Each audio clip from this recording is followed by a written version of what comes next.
अस्सलाम वालेकुम नाज़रीन, असलान खान यूसुफ ज़ैब से मुखातिब हूँ। कल इसराइल और फ़लस्तीन के दरमियान जंगबंदी का ऐलान हुआ। पहले इसराइल ने जंगबंदी का ऐलान किया और उसके बाद हमास ने जंगबंदी का ऐलान किया और फिर उसके बाद अक़वाम मुत्तहिदा का कल एक स्टेट मिनिस्टर्स का एक सेशन हुआ। लेकिन उसके बाद यूनाइटेड नेशन के चीफ ने मीडिया स्टेकआउट से खिताब करते हुए इस मामले के ऊपर जो गुफ्तगू की, तो उस हवाले से मैं आपको बताना चाहता हूँ कि अक़वाम मुत्तहिदा के चीफ ने यह बताया कि वहाँ जो फ़लस्तीन के लोगों के ऊपर जुल्म हुआ है, मुझे उसके ऊपर दिली अफसोस है। उसके साथ साथ उसने ये कहा कि जितने ममालिक ने सीज़ फायर में अपना किरदार अदा किया तो हम उनके भी शुक्रगुजार हैं। लेकिन उसने फिर ये कहा कि ये जितने भी इंटरनेशनल कम्युनिटी है और ये जितने भी स्टेट्स है, तो ये हमारे साथ ताउन करे ताकि हम वहाँ पे जो नुकसान हुआ है लोगों का, वो हम वहाँ पे जाके उनकी हेल्प कर सके। तो इसलिए ये जितने भी स्टेट मेंबर है और इंटरनेशनल कम्युनिटी है, ये हमारी हेल्प करे।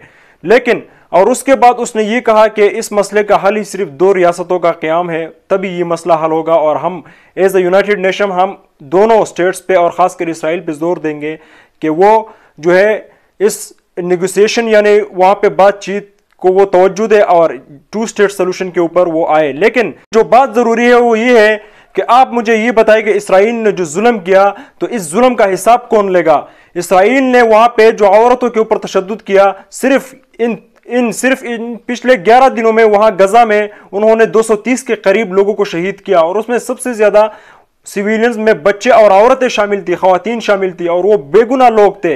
तो उनका जवाब कौन देगा? और इसके साथ साथ मस्जिदुल अक्सा की हुर्मत को जब पामाल किया गया तो उसका जवाब कौन देगा? और वहाँ बगैर किसी वजह वहाँ जो 250 के करीब वहाँ जो नमाजियों के ऊपर तशद्दुद किया गया, उन पे हमला किया गया, तो उसका हिसाब कौन लेगा? उसका जवाब कौन देगा? अक़वाम मुत्तहिदा ने ये नहीं बताया। लेकिन उसके बाद हमारे वज़ीर ख़ारजा साहब वहाँ पे आए और उसने मीडिया स्टेकआउट से खिताब करते हुए ये कहा, उसने 6 पॉइंट्स पेश किए, लेकिन उसमें जो 2 पॉइंट्स जो ज़रूरी है वो मैं आपको ये बताना चाहता हूँ कि उसमें एक पॉइंट उसने ये पेश किया कि इसके लिए एक प्रोटेक्टिव फोर्स जो है वो हमने फ़लस्तीन भेजना चाहिए, क्योंकि वो वहाँ फ़लस्तीन के लोगों की मदद करे। तो इसलिए एक प्रोटेक्टिव फोर्स जो है वो वहाँ फ़लस्तीन भेजने की ज़रूरत है। लेकिन वज़ीर ख़ारजा साहब ने ये नहीं बताया और ये डिमांड नहीं किया कि ये प्रोटेक्टिव फोर्स जो है ये कौन बनाएगा और ये प्रोटेक्टिव फोर्स क्या अक़वाम मुत्तहिदा की तरफ से जाएगी, ये किस की जानिब से ये जाएगी और वहाँ फ़लस्तीन के लोगों की मदद करेगी और ये किस टाइप का प्रोटेक्टिव फोर्स होगी। और उसके बाद जो बात ज़रूरी है वो एक अहम पॉइंट उसने उठाया और ये पाकिस्तान के लिए एक फ़ख्र की बात है कि उसने ये कहा कि अकाउंटेबिलिटी होनी चाहिए, यानी जो इसराइल ने जो जुल्म किया है, जो तशद्दुद किया है, इसका हिसाब होना चाहिए, इसका हिसाब लेना चाहिए। ये पॉइंट उन्होंने ज़रूरी उठाया। लेकिन जब वहाँ उनके गुफ्तगू ख़त्म हुई तो आखिर में उससे एक सवाल पूछा गया कि जी आप हमें बताएं कि पाकिस्तान का फ्यूचर स्टांस क्या होगा इसराइल के हवाले से, यानी वो किस तरह फ़लस्तीन के लोगों को बचाएंगे, फ्यूचर में वो किस तरह उनको प्रोटेक्ट करेंगे।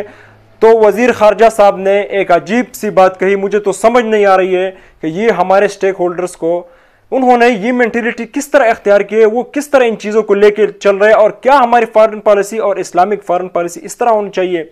क्या हम इस तरह मुसलमानों को डिफेंड करेंगे?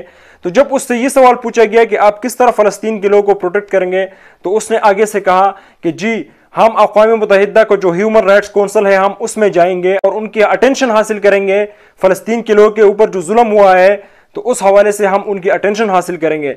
तो मैं वज़ीर ख़ारजा साहब को ये बताना चाहता हूँ कि जनाब आप मुझे ये बताएं कि ह्यूमन राइट्स काउंसिल होता किस काम के लिए है? ह्यूमन राइट्स काउंसिल का वजूद ही किस लिए होता है? अगर ह्यूमन राइट्स काउंसिल इतना भी खबरदार नहीं कि इसराइल वहाँ फ़लस्तीन के लोगों को कितना जुल्म कर रहा है और आप ये कह रहे हैं कि हम उनकी तवज्जो हासिल करेंगे कि वो इस पर नज़रसानी करे कि इसराइल ने कितना जुल्म किया है फ़लस्तीन के लोगों के ऊपर, तो ये आप दुनिया को क्या मैसेज दे रहे हैं? इस दौर में भी और इस टेक्नोलॉजी के दौर में भी आप दुनिया को क्या मैसेज दे रहे हैं? और क्या आप अक़वाम मुत्तहिदा की ह्यूमन राइट्स काउंसिल को इन सारे मामलात से बेखबर समझते हैं? नहीं। जो बात ज़रूरी है वो ये है कि जब तक हम अपने मसाइल के लिए खुद खड़े नहीं होंगे, जब तक हम अपने मसाइल के लिए खुद मैदान में नहीं उतरेंगे, तो हमारे मसाइल हल नहीं होने वाले। जब तक हम अपने हुकूक की जंग हम खुद नहीं लड़ेंगे तो कोई बाहर से हमें हुकूक दिलवाने नहीं आएगा, ये बात जहन में रखें। और जब तक हम अपने मजलूम मुसलमानों के लिए आवाज़ नहीं उठाएंगे तो कभी भी जालिम अपने बुरे इरादों से नहीं पैर सकता। अगर जालिम का मुंह बंद करना है तो आपने खुद उसके लिए आवाज़ उठाना है, आपने खुद उसके लिए अमली इक़दाम उठाना है, आपने खुद उसके लिए निकलना है। जनाब, ये अक़वाम मुत्तहिदा ये कभी भी मुसलमानों को हुकूक नहीं दिलाएगा, ये कभी भी मुसलमानों को हुकूक नहीं दिलवा सकता। जब तक हम मुसलमान अपने हुकूक के लिए खुद नहीं निकलेंगे तो कभी भी। और आप खुद सोचे कि किस तरह फलस्तीन के लोग पाकिस्तान का झंडा उठाए हुए हैं और वो यही सोच रहे हैं कि कब पाकिस्तान से कोई मोहम्मद बिन कासिम आएगा, वो यही सोच रहे हैं कि कब पाकिस्तान से नूरुद्दीन जंगी आएगा, यही सोच रहे हैं कि कब पाकिस्तान से सुल्तान सलाहुद्दीन अयूबी आएगा। लेकिन हम क्या कह रहे हैं कि जी हम अक़वाम मुत्तहिदा की ह्यूमन राइट्स काउंसिल की तवज्जो हासिल करेंगे।